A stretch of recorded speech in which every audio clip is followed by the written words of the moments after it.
really loves. The Cavil Group is a Florida-based marketing and training consulting firm. We help businesses communicate to their target audience and engage them in conversation. We also help to expand their audiences, which will ultimately result in growth for those organizations. In addition to being a certified constant contact specialist, my colleagues and I are also certified in John Maxwell Leadership Principles. We use these proven principles to conduct workshops, training, and private coaching sessions for individuals and companies looking to take things to the next level. Contact us to schedule a free consultation. Issues today, don't delay, call Cavil. Can I get the now bar, please? $1. Have a good one. Got it. Hey, what's going on? Hey. Let me get a now bar. Sure. $1. Appreciate you. Got it.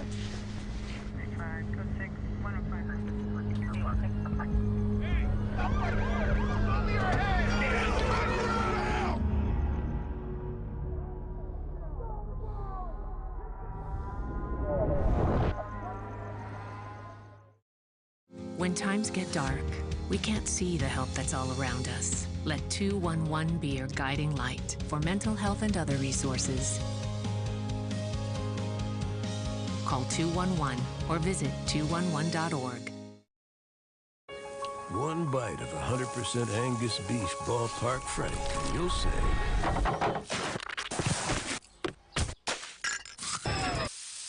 hello, summer. Oh yeah, it's ballpark season. Sugar Chateau Desserts is a specialty bakery located in the Charlotte, North Carolina metro area.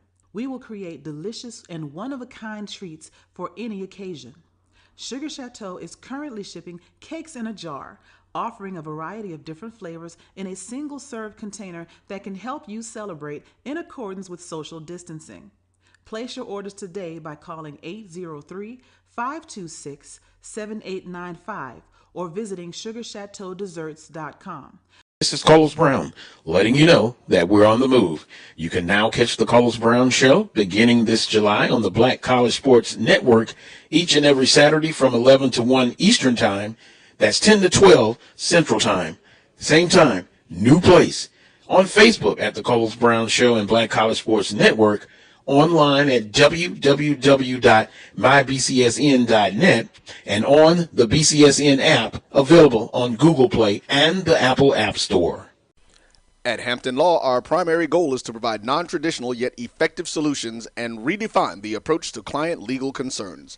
As your trusted legal advisor, we believe in sophisticated, personalized services that eliminate the confusion and complexity sometimes associated with legal matters.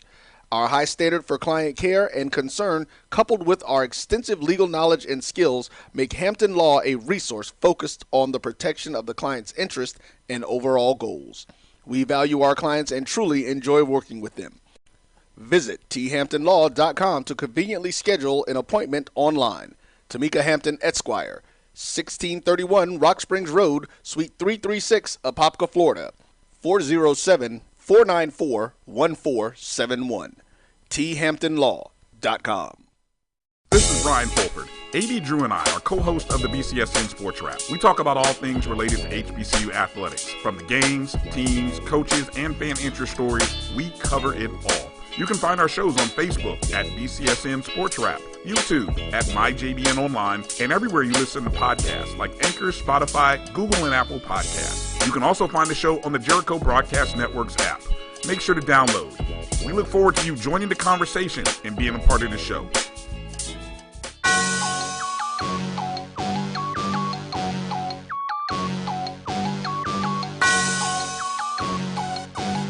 Yeah. I love my HBCU, and boy, I love it, love it. I love it, love it. I love my HBCU, and man, I hope my team they won. I hope my team they won. Yeah, man. I hope my team they won. I hope my team they won. Yeah.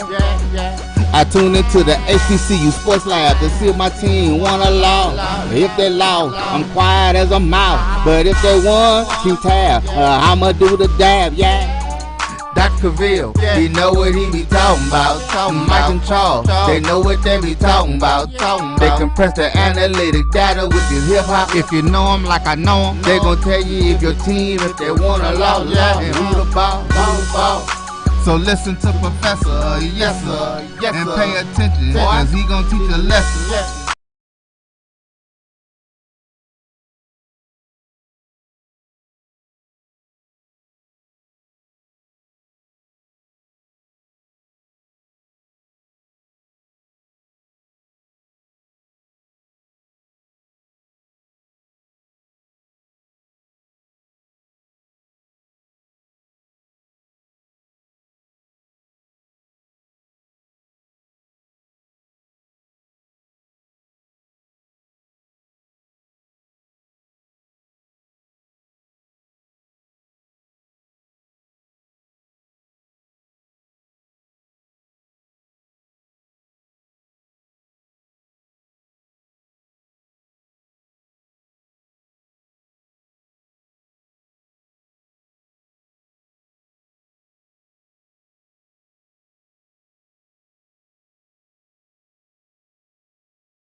From novice to aficionado, find yourself here. High quality cigars plus personal customer service. Slow Burn is Waco's only mobile cigar lounge, featuring a meticulous, curated collection of premium cigars. Visit our website, www.slowburnwaco.com. That's www.slowburnwaco.com. Some carriers will give you just one measly entertainment subscription. One is no fun. With Verizon, there's up to 7 entertainment subscriptions with your unlimited plan. That's 7 times the... 7 times the... No. 7 times the... Music, gaming, Disney Plus, Hulu, ESPN Plus, and more. That's 7 times the entertainment. Because everyone deserves better. And with plans starting at just $35, better costs less than you think. Let's get back to strolling instead of scrolling. Before we can safely come together, we need the facts on COVID-19 vaccines. Visit getvaccineanswers.org so you can make an informed decision for yourself and for your family. For 200 years, Montgomery, Alabama has been making history by people who had the courage to stand up for change. Today, this riverfront city has been reborn, embracing the past and looking forward to the future. From the National Memorial for Peace and Justice to the stage of the Alabama Shakespeare Festival, this is where history was and is made. We are proud to call Montgomery home, and together, we can be the change. If you think all pads are exactly the same, think again. This is Always Ultra Thins reinvented with the Always Triple Protection System. This pad wicks gushes 90% faster, absorbs even more so you can feel dry, and locks odors in. Rethink your pad for up to 100% leak-free and odor-free comfort with the totally reinvented Always Ultra Thins. This is always like never before. Bounty versus the old family dish towel. Drying with a fresh sheet of Bounty leaves your hands cleaner than a used dish towel that can carry and redistribute food residue. So ditch the dish towel for better hand hygiene. Bounty, the quicker picker-upper. Are you hungry for authentic Caribbean food like jerk chicken, oxtail, red snapper, shrimp, tofu, and rasta pasta? Well, find your way over to Mango's Caribbean Restaurant, 180 Auburn Avenue, right next to Royal Peacock in downtown Atlanta. Them belly full, but we hungry. Mango's Caribbean Restaurant, open daily from 11 a.m. to 10 p.m. And on Friday and Saturday, we're open till 4 a.m. Come to Mango's and put some spice in your life. Oh, we've got a good thing going. Mango's Caribbean Restaurant, 180 Auburn Avenue, right next to Royal Peacock in downtown Atlanta. For more info or directions, call 404-698-3992 or log on to mangoscaribbeanrestaurant.com. For instant coupons, text MANGOS to 313131. Tell your mama hungry, papa hungry, brother hungry. Mango's Caribbean Restaurant, authentic Caribbean cuisines. Open up the door, tell your mama hungry. Nope. Nope. Come on, him? Ooh, I like him.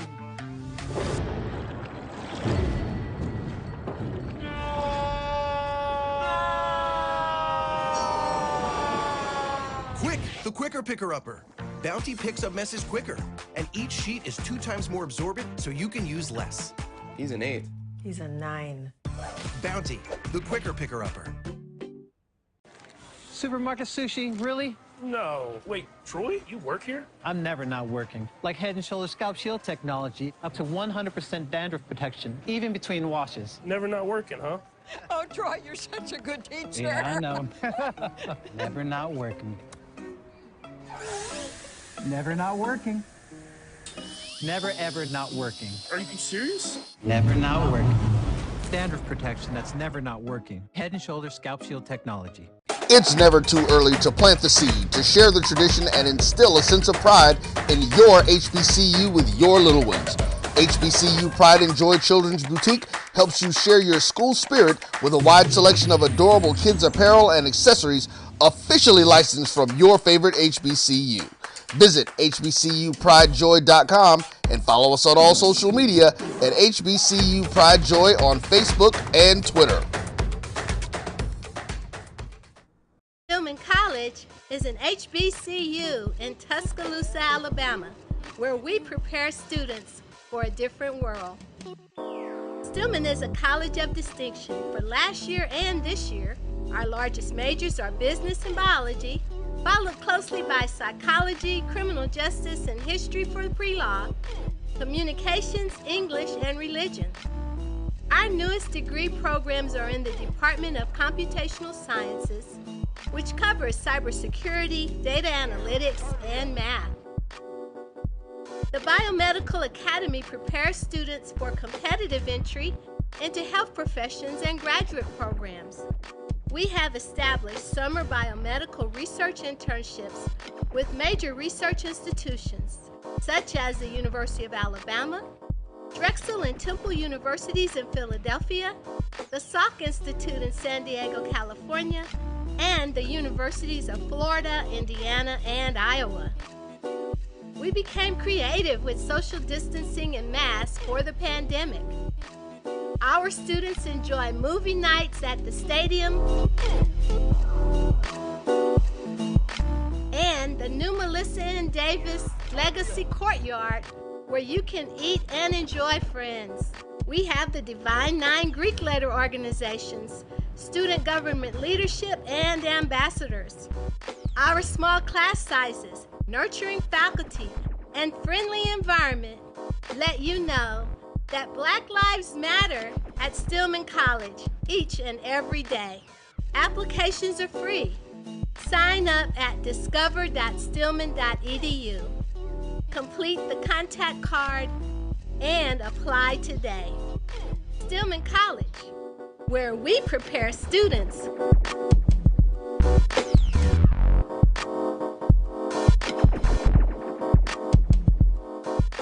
for a different world.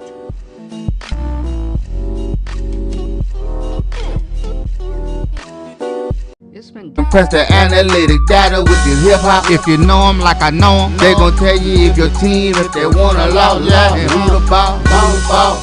So listen to Professor, yes sir, and pay attention, cause he gon' teach a lesson. Yep. Dr. Cavil's inside the HBCU Sports Lab with Mike Washington, Charles Bishop. We have none other than Joshua Sims Sr. You know, he usually joins us during the fall when we're in football mode on Sunday morning on our show. And then every once in a while, he'll come in also as a guest professor bringing this information. But as we told you, or as I should say, we're dedicating the show to the business side of HBCU sports. So let me give you this introduction as we get going. Welcome to episode 386, Inside the HBCU Sports Lab radio show and podcast, the show that's covering the sporting HBCU dash for all things HBCU sports for institutions large and small. From the NAIA to the NCAA, we share insights and information on the HBCU sports culture, HBCU athletic aesthetics to facilitate the story of HBCU athletic programs in the business of HBCU sports. I'm your host, Dr. Kenyatta Cavil, with our co-host, Mike Washington, Charles Bishop, with a special segment of Joshua Sims Sr. of HBCU Nightly, Wednesday night, catch it at 9 o'clock Central, 10 o'clock Eastern. It gives you 2.5, 3 hours power pack of just the HBCU sports culture, unfiltered in so many different ways is one of the best ways I can explain it. But it's everything there. KSOH 1230 AM studios with the Texas Radio Hall of Famer, multi-Hall of Famer Ralph Cooper in the beautiful home of Texas Southern University from Houston, Texas. With that being said, Charles, how you doing today? Doing well, Doc. Doing well. Like I said, enjoying wrapping up this semester. It's been a good semester, so looking forward to seeing some light at the end of the tunnel. No doubt about it. Mike, how you doing today? Man, glad to be here in the lab. Man, it's 2 days in a row. I got a break from life on the road. So happy to be in the studio with you fine gentlemen. So let's get it started. No doubt about it. Appreciate you. And none other than Professor Sims, as I like to call him, as he's one of the hardest working men in the business, debuting HBCU Nightly, up to almost 50 episodes. You know, you gotta have to do something special when you get that magic number. That's nice. That's nice. We'll Doc, figure it I out. got We'll some. figure it out. I got some hints for you. And then he had some other creative things that he's doing along with that, where he's splintering out. They got some big things that's really coming up. Then you got X's and O's with him and BJ Jones, as they'll be bringing that out in the fall full effect, doing some coverage of spring football as they did on the show HBCU Night. A lot of good stuff there. But I wanted to get into the business side of this. You know, you're a businessman coming out of North Carolina Central, the business school there. So cut your teeth and all that hard work there. But you opened up the segment last night in terms of HBCU Nightly, where you brought out a lot of facts, a lot of data, as Mike Washington would say, right? Data points. If you would, I want you to share some of that information. The first part of it was talking about the Celebration Bowl, and you kind of went on from there with the MEAC SWAC Challenge. You touched on, obviously, also the CIAA basketball tournament. If you would kind of recap that and give us some of those numbers so folks can really feel what direction you were going, and then we'll come back and circle back and talk about why that's important. Absolutely. Yeah, Doc, man, last night on HBCU Nightly, we opened up specifically with the data. I mean, it was incredibly important. I had some great conversations over the last week with the sources themselves. As this time of year, most people know during this time of the year is when most companies are rehashing contracts, or they're really kind of getting back to really trying to make sure everything is ready to go, especially for football. This is an incredible part of the year where you start to get a chance to see the numbers. How did we perform this time last year? How did we perform during the season last year? And so I opened up specifically about the attendance. I did. I started at the Celebration Bowl, and I was able to get the data specifically from the source. Of the 42 bowl games last season, the Celebration Bowl finished number 12 in attendance of the 42 bowl games last year.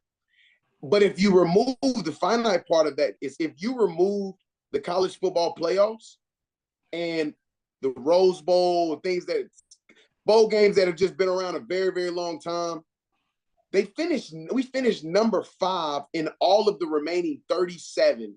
Of the remaining 37 after the college football playoffs and the Rose Bowl, we finished number 5 in attendance. I thought that was incredibly important for people to understand. The Celebration Bowl has only been around since 2014. Right. And in a matter of we're not even at a full decade yet of this bowl game being around. To finish number 5 behind, when you remove the college football, the FBS's college football playoffs, and you remove things like the Rose Bowl and maybe even the Orange Bowl, some of these bowl games that have just been around a long time, when you judge apples versus apples and bowl game attendance, the Celebration Bowl, the mecca of it all, the HBCU granddaddy of it all now, our Super Bowl finished number 5 in attendance. It gets even better, Doc. I talked about viewership because you talk about being able to get it done on the ground and being able to get it done in the air. And the airwaves as it pertains to this, the air attack as it pertains to this, and I know Mike, being a military guy, will understand the importance of when you're battling in a war, you got to be able to hit them from both the air and you got to be able to hit them in the ground. And sometimes you might even be able to hit them from the water. Well, let's talk about how we did through the air, right? Let's talk about what we did through the air. Out of the 43 bowl games, out of the 43 postseason registered bowl games last year, the Celebration Bowl finished 18th in viewership. Then again, if you remove those same 6 bowl games, the college football playoffs, the national championship, the Rose Bowl, and the Orange Bowl, leaving 37 remaining, the Celebration Bowl finished at 11 in viewership. So that's a top 12 finish in both viewership and attendance. Now let's talk about it from the water. How do we win it from the water? Well, both the MEAC as well as the CIAA basketball tournaments both happen to be played near some water, right? The CIAA basketball tournament played in Baltimore, Maryland, near the water. You can go up there and get you some great crab cakes, get you some phenomenal seafood. I would consider that to be a water attack. Even the SIAC is played in Savannah. Got some water near there, don't we? Yep. SWAC championship played in Birmingham. I don't know if we got too much water near there, but we'll just say it's a water attack still. The city of Baltimore has reported that the economic impact of the CIAA basketball tournament there is +2, and in certain days +3 than its normal economic impact on a daily or a weekly or monthly economic impact perspective. We ain't gonna stop there because that happens to be the biggest. Let's go to the Mid-Eastern Athletic Conference's basketball tournament that happens to be in Norfolk. It's the most criticized. Don't get me wrong, I do my criticism of it as well. But the city of Norfolk would go through hell and high water before they let the Mid-Eastern Athletic Conference leave. The local businesses, as well as the Better Business Bureau of the city of Norfolk, or the Norfolk DMA, has reported that there has been so much of an economic impact that there's been an influx of businesses created over the last 3 years since the MEAC has been in Norfolk. I'm almost willing to say, because I haven't gotten the numbers yet, but if I put a hypothesis out there, I'm almost willing to say that the same economic impact has happened in Savannah, Georgia with the SIAC tournament, that Savannah, Georgia will be willing to go through hell and high water before they let that tournament go. And I'm pretty sure the same thing has happened with the SWAC tournament. Because you look at, even if you look at the football game, the championship between the SWAC championship, and you compare that to other conference championships, ladies and gentlemen, the ACC basketball tournament was down 32% in attendance this year. I got that straight from the source. The Atlantic Coast Conference, which is considered widely as it pertains to Division I basketball as a top 1 or 2 basketball conference in all of college basketball, was down 32% in attendance this year. And it wasn't because of COVID. It is because the historically Black college and university is now at a precipice. And I gotta say this last part before I get to that. The media inventory for both the MEAC and SWAC Challenge and the Celebration Bowl, for those of you who don't know what I mean when I say the media inventory, these are the commercials that are played in between breaks. These are the sponsorships that are played, that are involved in the games. These are the on-site activations that happen there when you walk up and you see the little football toss where you can throw the ball into the McDonald's toss. For both the MEAC SWAC Challenge and the Celebration Bowl, both last year and for this upcoming season, the media inventory is sold out. Sold out. You now trying to pitch to see if you can get into bed for 2024. This is the impact, the economic impact. When it boils down to it, the bottom line dollars that you are starting to see the historically Black colleges and universities, our conferences, and our conglomerate of institutions start to have on the bottom line of these companies. You're getting ready to see a huge announcement made really, really soon. I promise that I would not make that announcement before them, but you're getting ready to see a huge announcement made. And the only word that I've said that I promised that I would not use. It is significant. I know what you're talking about. It's significant. And, oh my God. Doc, when this information comes out, HBCU family, get your checkbooks ready. Get your checkbooks ready. Get your pocketbooks open. Make sure your wallets are ready to go, because we have to continue to push this economic impact forward, and it starts with us. But to hear these numbers like this, Doc, I would have been remiss if I did not come on the biggest show in the entire part of our diaspora, which is inside the HBCU Sports Lab, with the generals, and I did not give this information. I couldn't just hold this to HBCU Nightly last night. I had to make sure I came on the biggest show that we have inside the diaspora and really, really make sure that information was presented. Yeah, I'm excited about that. And Charles, I wanted to give you the first chance. You was acting like you was in the class there with the notepad. I like that. That's pretty cool. You ready to go to work. So go ahead. I don't know if you wanted to comment or ask a follow-up question, but either direction you want to go, take it away. And you or Joshua can answer this question, because I like for some things to be demystified for the fan base listening. What are our variables that make up economic impact? What is it that cities are looking at that says, okay, this is part of the metric that we're looking at in terms of the impact that these events are having in our city? I'll give an example, Chuck, to answer that question. small local business in Baltimore, Maryland, on a day-to-day basis may do X amount of check tickets inside of their restaurant. They see a +2, meaning if they normally do 500, because the CIAA tournament is there, they're doing 1,000. They're doing 2,000. They're doing 3,000, 5,000, 10,000. That's the first one. Here's another one. Hotel normally kind of operates at anywhere between 75, 80% occupancy rate. We had 100%. We had 100% plus a waiting list. Here's another example. Small local organization inside the area normally does about maybe 15 to 20% investment dollars from philanthropy in a weekend. They make their year's worth of philanthropy, their philanthropic obligation and requirements and goals in a weekend.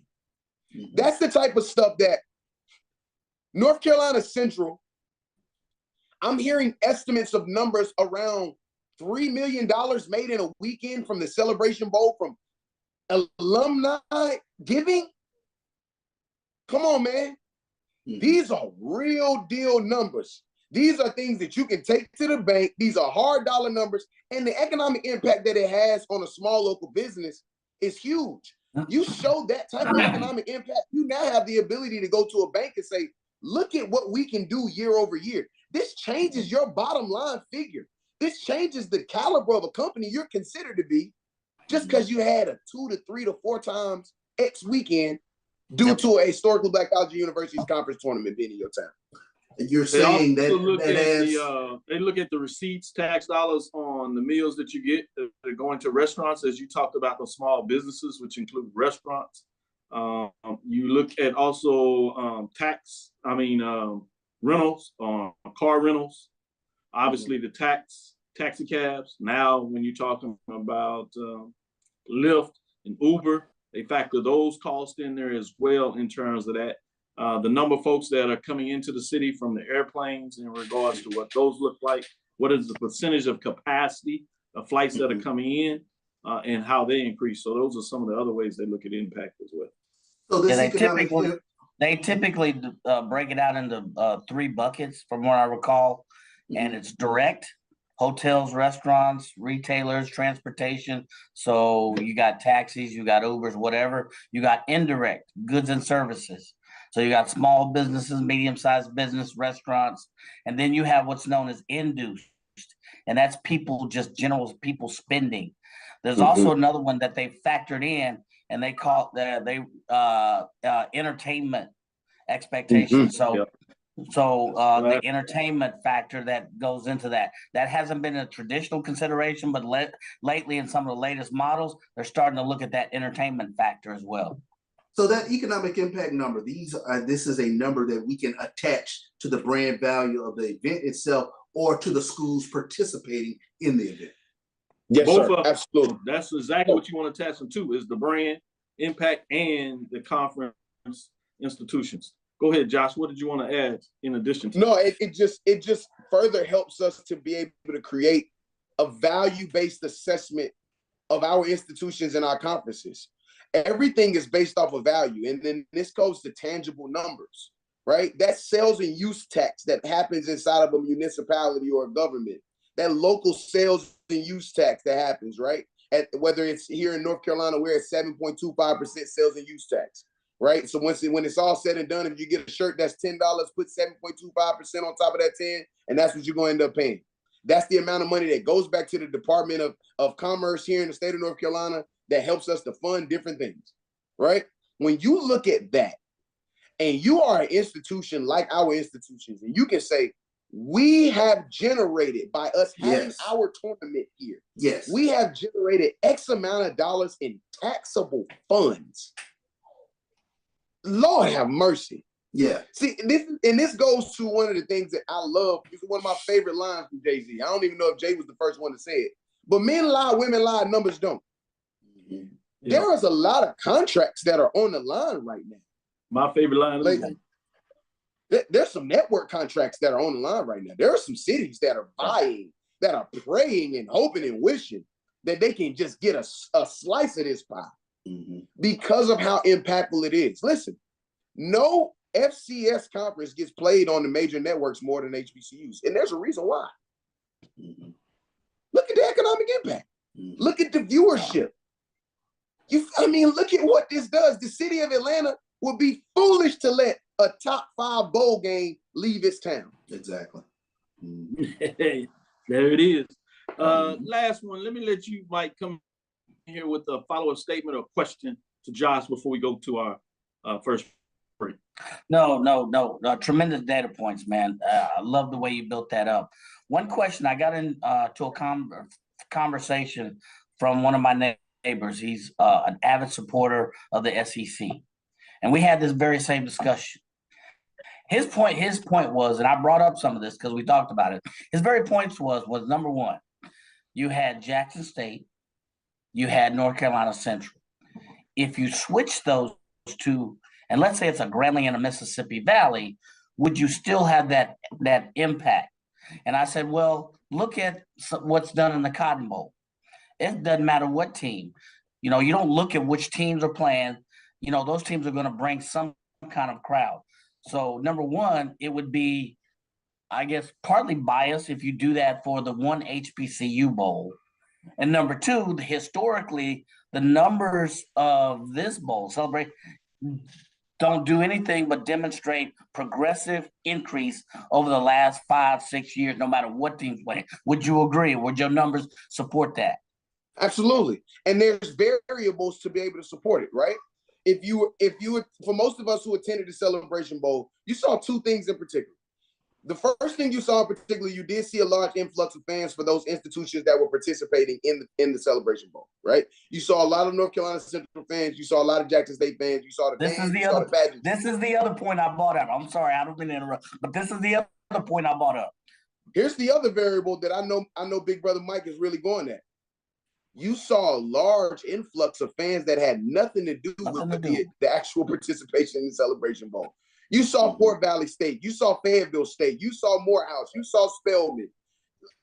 You saw Morgan State. You saw Tennessee State. You saw Texas Southern. You saw Prairie View. You saw Miles. You saw Lane. You saw Rush. You saw Fayetteville, FAMU. You saw, and FAMU probably didn't necessarily want to be there in that capacity, but they still came. They still came. Because I left the media booth and went down and snuck down to get a drink, and I was dancing with FAMU drinks, so they were there. Absolutely, they were there. Hey, school down the highway, A&T, y'all was there. Y'all was there in droves. Josh, way to strike again. Hey, I'm surprised he didn't throw out his favorite school over there down the street. Make sure they got a little bit of it too. They was in there deep. They wanted to see why if the big homies was gonna win the national championship. That's why they was there. They wanted to see if the big homies. But I mean, all jokes aside, for y'all that don't follow HBCU. You know how we do. I got to always think. But all jokes aside, if you looked at the hotels, inside the hotels, you saw a smorgasbord. You saw a plethora of all of the 100 plus of our institutions represented there. And that is what, and I hate to say this, and I don't really hate to say this, I really think it's valuable for me to say this. That is the invaluable proposition that the Celebration Bowl presents for us. It is almost hard for us to be able to gather and really, really collect that data. I almost wanted to do a straw poll of how many different institutions and how many different fans from all these different institutions were represented there at the Celebration Bowl. It has really become our version of the Super Bowl. It has really become a big family reunion where all of our institutions can be able to come to. And I think the biggest part about that, Big Brother Mike, that really, really resonated with me is that I was able to see multiple generations of multiple different HBCUs represented there. That meant a lot. I was able to see people who graduated in 65 from Barber Scotia. I was able to see people who graduated in the 70s from Morehouse or from Miles or Lane.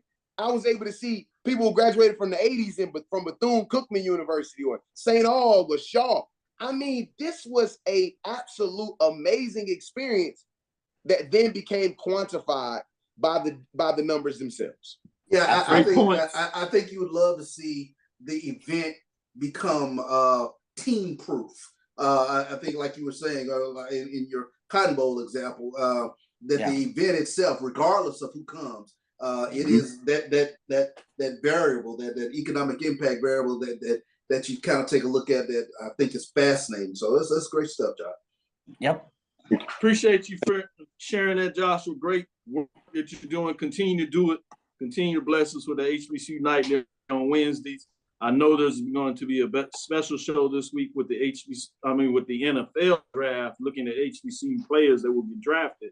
So fascinating to continue to see work, and the whole team that you put together over there are really doing yeoman's work. Keep holding up that flag, as I like to say, and let's get it done. We'll see you back on the other side as we kind of do the work. Let's get into our first break. We'll be right back on the other side. Press the analytic data with your hip hop. If you know them like I know them, they gon' tell you if your team, if they want to law, and who the ball. So listen to Professor, yes sir, and pay attention, cause he gon' teach a lesson.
It's been difficult because I hadn't been able to see my grandchildren. An expression on someone's face when you do something nice for them.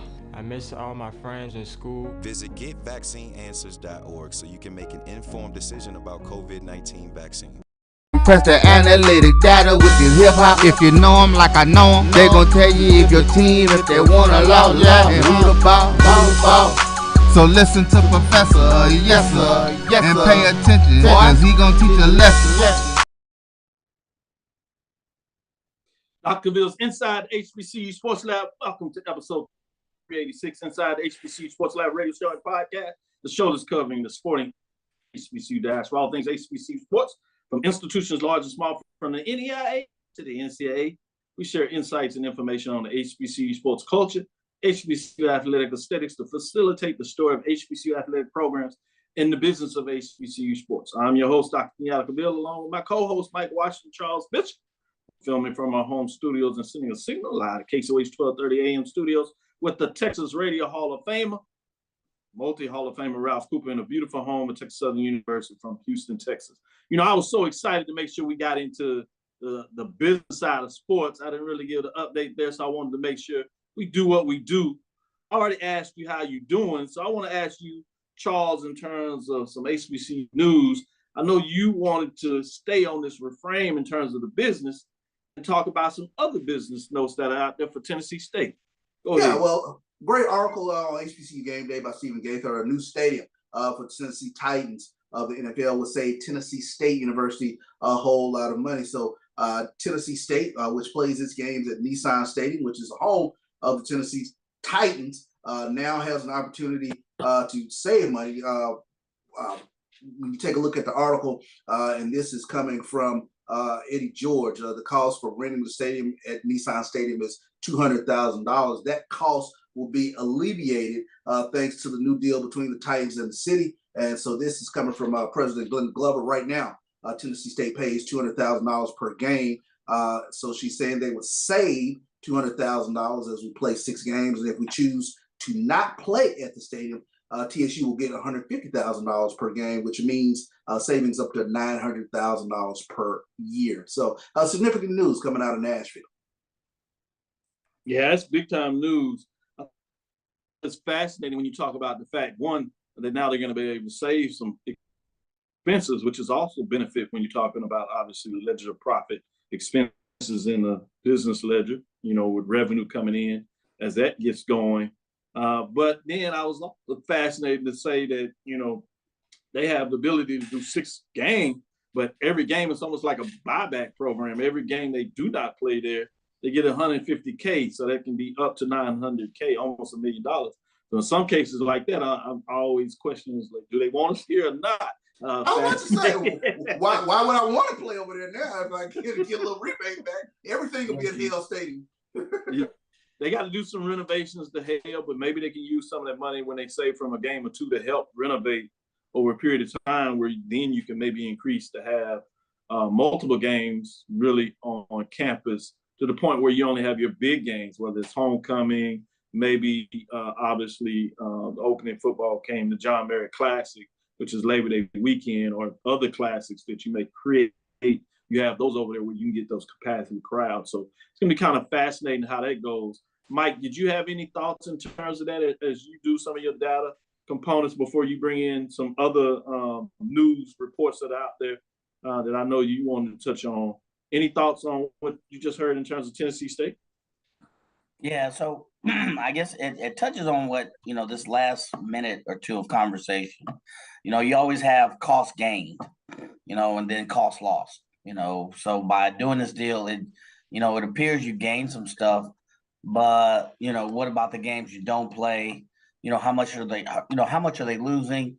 Is there a way, as you mentioned, Doc and CB, to maybe just pick 2 games or 3 games to serve as focus games there? The other thing is, if they do play those games, what was lost to me is, are there any maintenance ancillary costs that Tennessee State's going to have to pick up? Sometimes you have refreshment stands, custodial service, trash, costs that you don't always see with big deals. I guess underlying this, there's probably a lot of details, and I wonder, are there smaller ancillary costs that Tennessee State may have to pick up as a result? It's a big deal on paper, looks good, but I wonder, are there hidden costs, smaller ancillary costs that Tennessee State may have to pick up as well? Man, sounded like a businessman, VP, environmental, executive director, all the different titles he got, plus that MBA, executive MBA. Let me put out that executive part of it that he got from Texas Southern University. Sound like you using all those little knowledge peaks right there. Good stuff. Did you come across the information on a new report offers insight into HBCU secret sauce? Mike, did you want to give an update on that? That new report offers secret sauce. I didn't have a chance to delve too much into the details, so I'd like to hold off on that one. Well, I'll give an update. I know you were talking about bringing that up, but this is the part that stood out to me just before we take this quick break, before we come back and bring in our next guest. I did want to read this. There's a report that cites evidence that adjusted for the difference, African-American students are up to 33% more likely to graduate than African-Americans at similar non-HBCUs. Yep. Other research referenced in this paper shows that for Black students with initially low test scores, attending an HBCU is associated with double graduation rates. The advantages appear to extend past graduation. Black students who attend HBCUs receive higher wages and are likelier to experience upward mobility. African Americans from HBCU score higher than PWIs, or what I refer to as historically white college universities, peers on measures of self-esteem and Black identity, and were also more likely to vote. So it's fascinating to see what this study that is titled In the Diverse Education, new report, which offers insight in terms of HBCU secret sauce. It was written by John Elderman.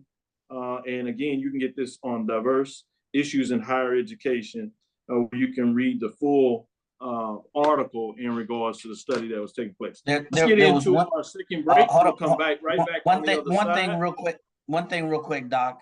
I skimmed that as I was in the meeting, and there's other things that article alludes to. There's intangible things, so cultural buildup, maturity of students that go to HBCUs as well. I didn't have a chance to really put all the pieces together, but it talks about the facts and the figures, you know, how many dollars you make coming out. But there was the underlying pieces that I thought were more important: the cultural buildup and makeup and maturity of those individuals who go to HBCUs. So I didn't have a chance to really delve into it, but it's a great article, and I'm sorry I wasn't as prepared as I'd like to be. No problem. You added that little part about the cultural component. Just stick with us. We'll be right back after this break. We'll come back on the other side. We're going to give you another business report, give you another upside on another announcement that came out that gets into the business of HBCU sports. Stick with us. We'll be right back after this. Charmin Ultra Soft has so much cushiony softness, it's hard for your family to remember they can use less. Sweet pillows of softness. This is soft. Holy Charmin. Oh, excuse me. Roll it back, everybody. Sorry. Charmin Ultra Soft is so cushiony soft, you'll want more, but it's so absorbent, you can use less, so it's always worth it. Now, what did we learn about using less? You gotta roll it back, everybody. We all go. Why not enjoy the go with Charmin? Let's get back to getting ticks instead of watching flicks. Before we can safely get out there, we need the facts on COVID-19 vaccines. Visit getvaccineanswers.org so you can make an informed decision for yourself and for your crew.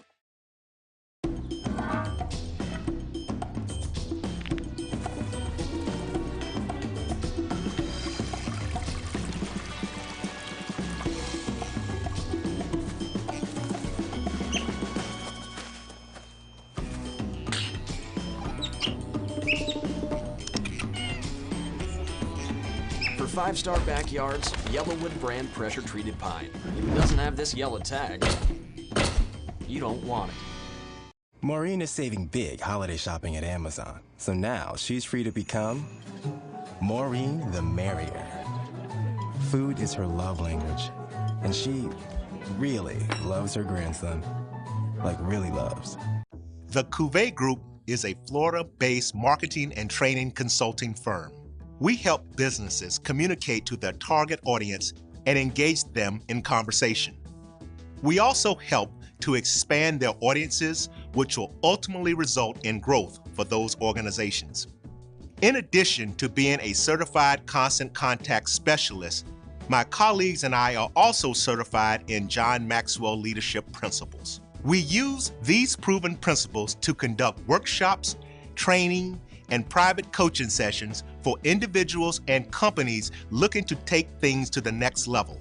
Contact us to schedule a free consultation. Issues today, don't delay, call Cavil. Compress the analytic data with your hip hop. If you know them like I know them, they gon' tell you if your team, if they wanna loud, and who the ball.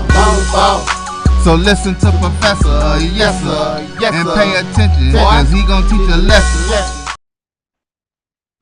This is Dr. Cavil with Inside HBCU Sports Lab with Mo Carter of Fox 54 Sports, and he's putting in a little work. I know you showed us during the break, but you can flip it around and show our guests a little bit real quick, just where you are and what you're doing and how you continue to be the best at the craft. Absolutely. So I'm actually here in Atlanta, Georgia, on the campus of Morehouse College for the 2023 Cricket SIAC Men's and Women's Outdoor Track and Field Championships. I'm actually rolling with the broadcast team, which is led by the one and the only boss man. That's Roy Evans, along with a few other Black College Sports Network personalities. We've been rolling all day. It's only day one of all the action. We got more of it coming on tomorrow with more prelim action. But in the meantime, I appreciate Dr. Cavil reaching out to me to explain something very, very important this past week that went down in the HBCU world. Exactly. Our whole show today has been dedicated to the business of HBCU sports. And I can't bring a better topic as you have an update on the Magic City Classic in terms of the contract. And know you are able to break it down in a lot of ways and give us some insight that you probably didn't quite get in some of the articles that folks out there have read. So I'm gonna turn it over to you and just give us an update, 5-6 minutes, if you would, in terms of details of what you saw in terms of what was kind of build up, because we saw that there was a little stagnation in there and questions of whether it was going to get done. And then finally, at some people look at it, maybe the last hour, significant numbers were reached, and you have signatures, or at least folks that have agreed upon in principle that they're ready to move forward. Go ahead, Mo. Absolutely. So with the Magic City Classic, the game itself being played in Birmingham, you have several entities that have to sign off on things actually being done. One of those entities is Alabama State, the Hornets out of Montgomery. Another entity is Alabama A&M, the Bulldogs out of Huntsville, Alabama. A third entity is the city of Birmingham, locally governing officials, which include Mayor Randall Woodson, an HBCU graduate. Matter of fact, I'm on the campus that he graduated from. He's a Morehouse man.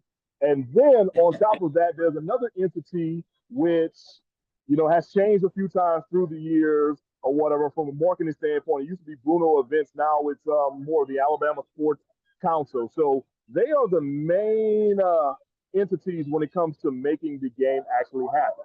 So with that being said, first of all, you need the teams to sign off on quote unquote agreements. Back in November, both Alabama A&M and Alabama State verbally agreed to extend a contract to keep the game being played in Birmingham, Alabama, because, nowadays they're going to continue talking about, okay, will it continue to be played in Alabama? In Birmingham, would they consider moving home and home? Will they move away from Legion Field and potentially go to Protective Stadium? There's always going to be those talks. That's just literally what it's going to be. Those talks revved up, especially when UAB had the city of Birmingham basically build a brand new stadium downtown as well, which is now not only a home of UAB football, but also the home of the Birmingham Stallions and the United States Football League New Orleans Breakers as well. Last year, they had the whole year over there. So, that's something people like definitely considering. But going back to Alabama A&M and Alabama State, they verbally agreed to be like, all right, we're going to play this in Birmingham or whatever. Alabama State went ahead and signed off their deals with the city of Birmingham and also the Alabama Sports Council, which was good for them because there was talk that, hey, we're going to find a way to pay you more money, because Alabama State and Alabama A&M felt like they should be earning more money from a guaranteed payout standout. So they had signed their stuff, but Alabama A&M, as of the beginning of last week, had not. They had only verbally agreed. There were no signatures on the dotted line.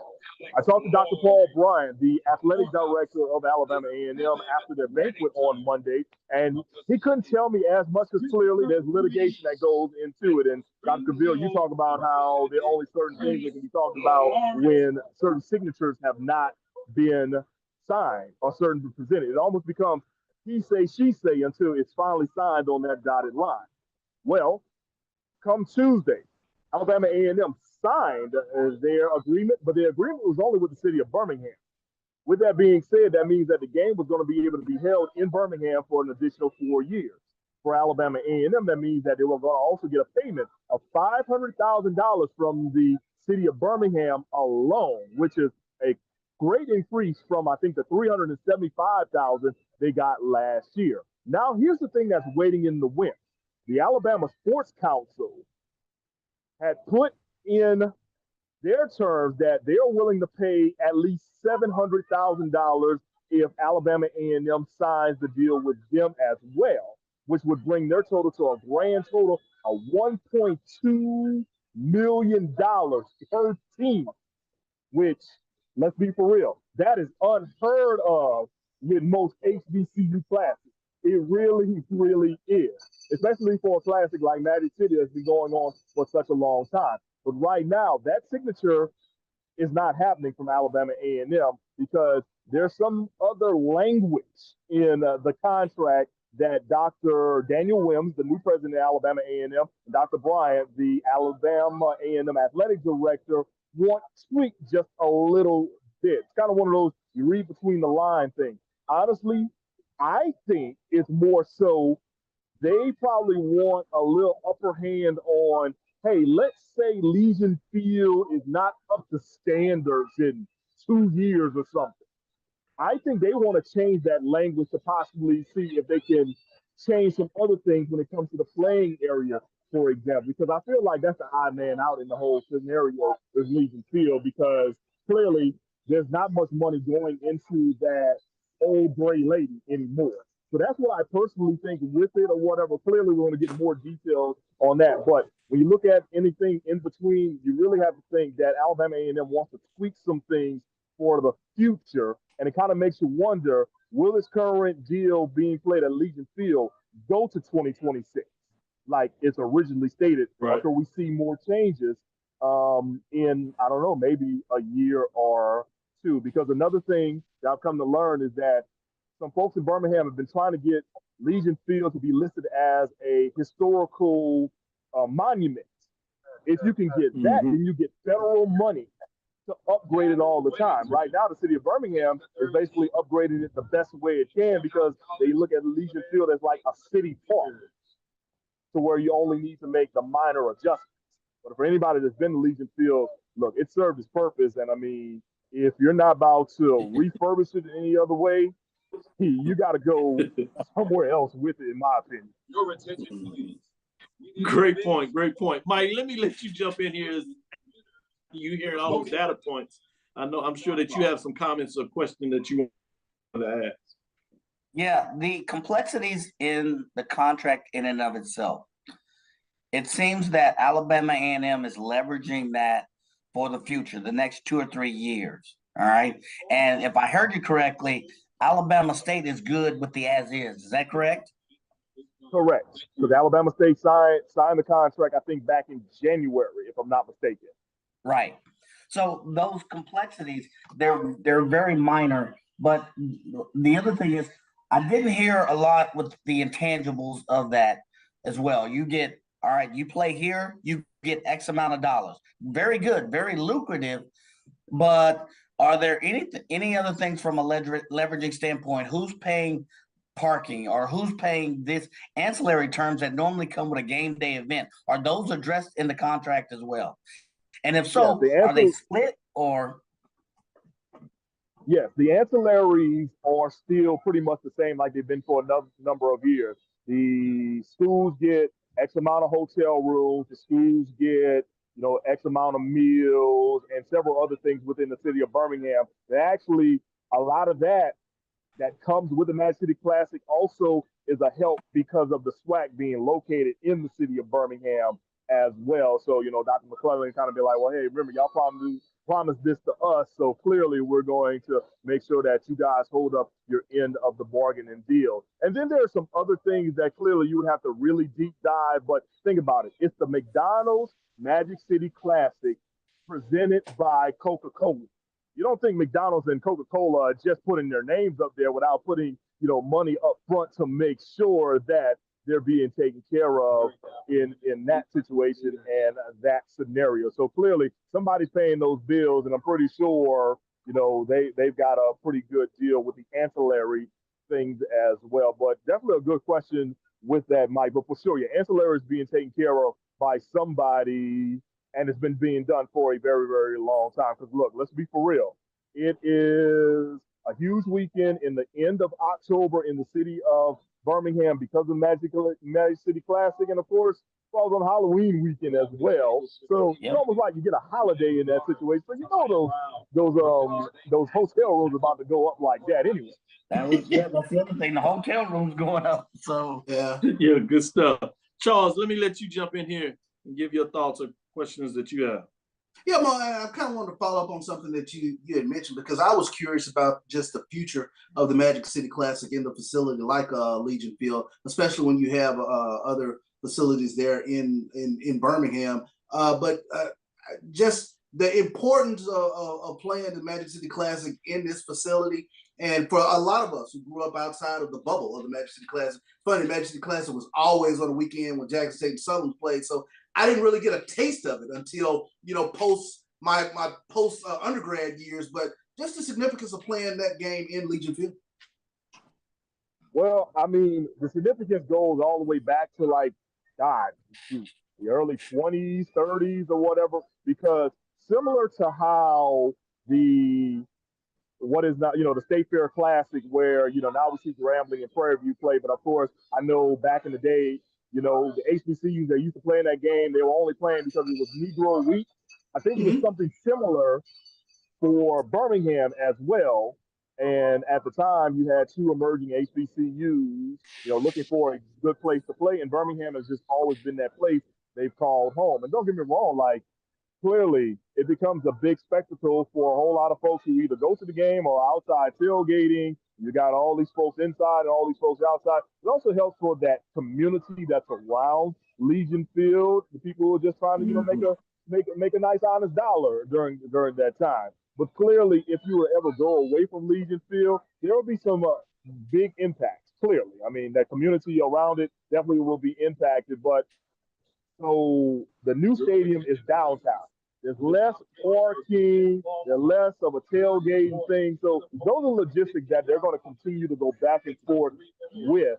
And quite frankly, I don't know what the true answer as to be if you don't upgrade Legion Field. Is Protective Stadium the right place to be, especially when you go with the things I just said, and you lose about 20,000 in capacity, because Protective Stadium, I think, with standing room only can get you a little over 50,000 compared to Legion Field, which can get you, close to 70.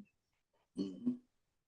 Good stuff. Good stuff. Mo Carter, Fox 54 Sports. Know you're a busy man, so we'll let you go after this, but let those that can't get you locally in the greater Huntsville area on Fox 54 Sports, how can they also follow you to get more information? And I know you dropped this also in terms of providing a formal framework of that. Let them know maybe where they can go check it out if they want to get some more insight as you break it down.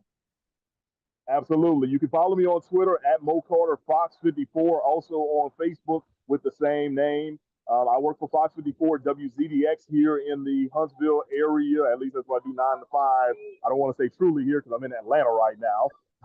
Doing work with BCSN. But yes, if you actually go to my Twitter and then go, scroll just a little bit, you will see my story on the Magic City Classic, and I kind of break down how things are to be with the $500,000, the $700,000, and where everything else, can go to be with that. And also, if you ever want to check me out live, I'll say do it next week because I'm pretty busy with the track meet, throughout the weekend. You can head over to fox54.com. You can actually hit the live tab and check me out. We're on at 5:30 p.m. Central and also 9 p.m. Central. Sports about 9:45 in that sense. But everything I do online, I also turn around and I will post it on our website and also on my Twitter and social as well. So, and usually you guys get tagged because I know for sure y'all want to hear about it and also want to get the inside focus on what's going on here in the state of Alabama, especially you, Dr. Cavil, with a wife who is an Alabama A&M alumni. You just had to go say that, didn't you? You just had to go say that, didn't you? She counts on Mo Carter, Fox 54 Sports. So I appreciate you sharing that love. Mike Washington give me a hard time here. He got the final way to throw it in there. With that being said, we're going to take our last break, come back on the other side. Great work. Continue, be safe out there, get it done as you do it for the BCSN and show up for the SIAC track meet championships, man. It should be big. Keep us posted as those little nuggets come in and out. Appreciate your time, Mo Carter. We'll get right back and catch you on the other side. Stick with us. We'll be right back after this last break. Can I get the now bar, please? $1. Have a good one. Got it. Hey, what's going on? Hey. Let me get a now bar. Sure. $1. Appreciate you. Got it.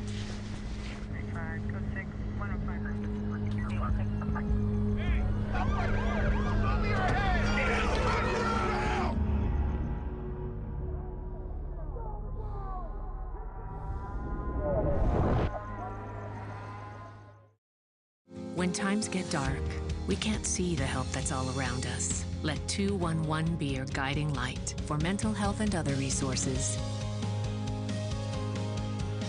Call 211 or visit 211.org. One bite of 100% Angus beef ballpark frank, and you'll say,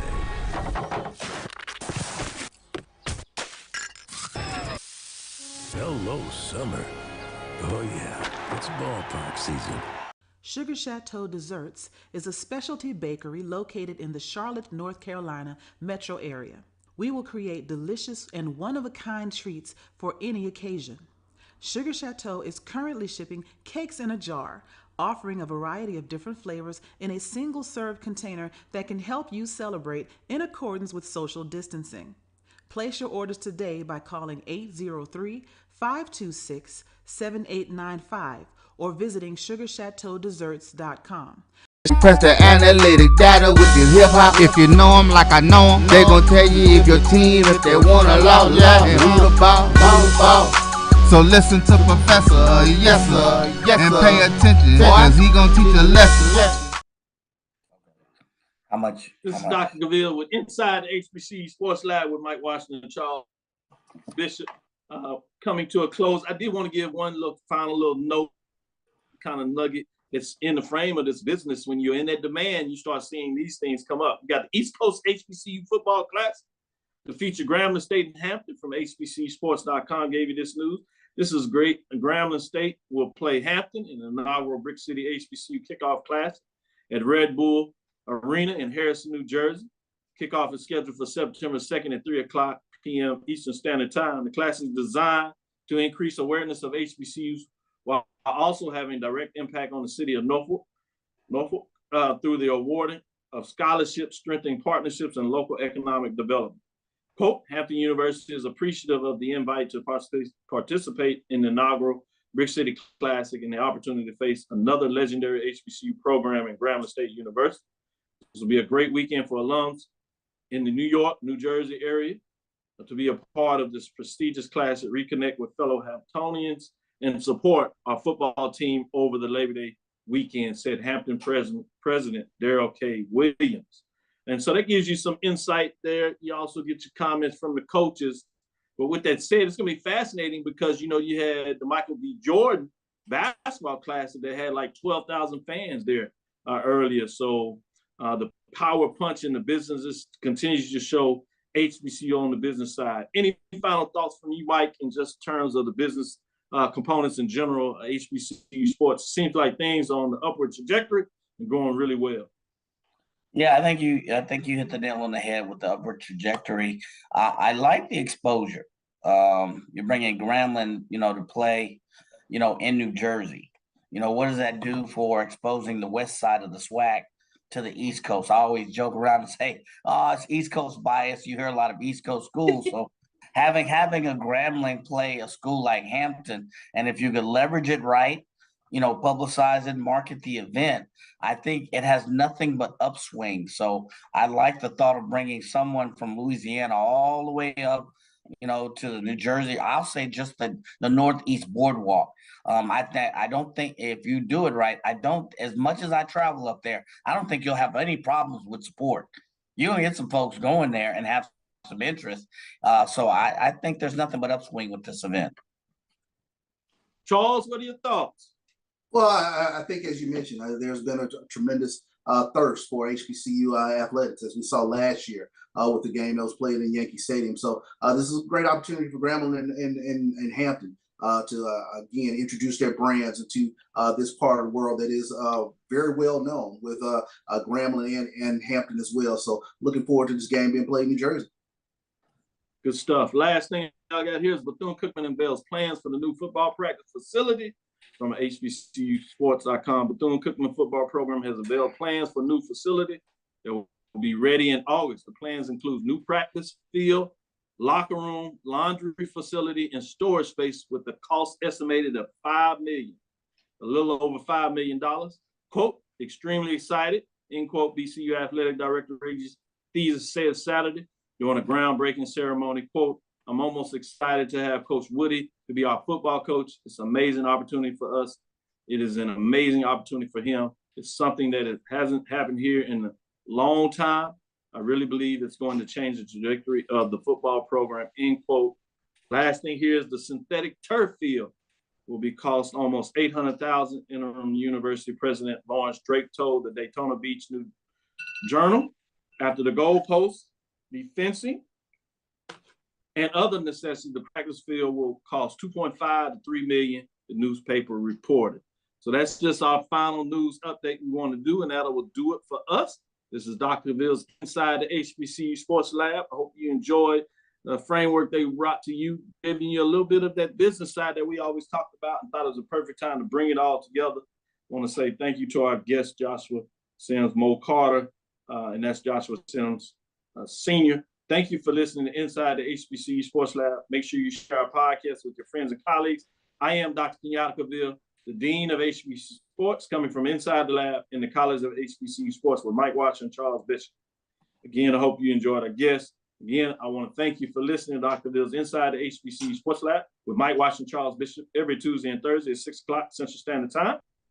Look forward to next week as we discuss the latest in the news in the lab, which includes a review of that big baseball game that will be in Montgomery. That's FAMU at Alabama State, and then Prairie View at Grambling in terms of that baseball game on the west side respectively. Follow me, Dr. Kenyatta Cavil, on Twitter, Instagram, DrKenyattaCavil, Inside the HBCU Sports Lab 1 on Facebook, Inside the HBCU Sports Lab on YouTube.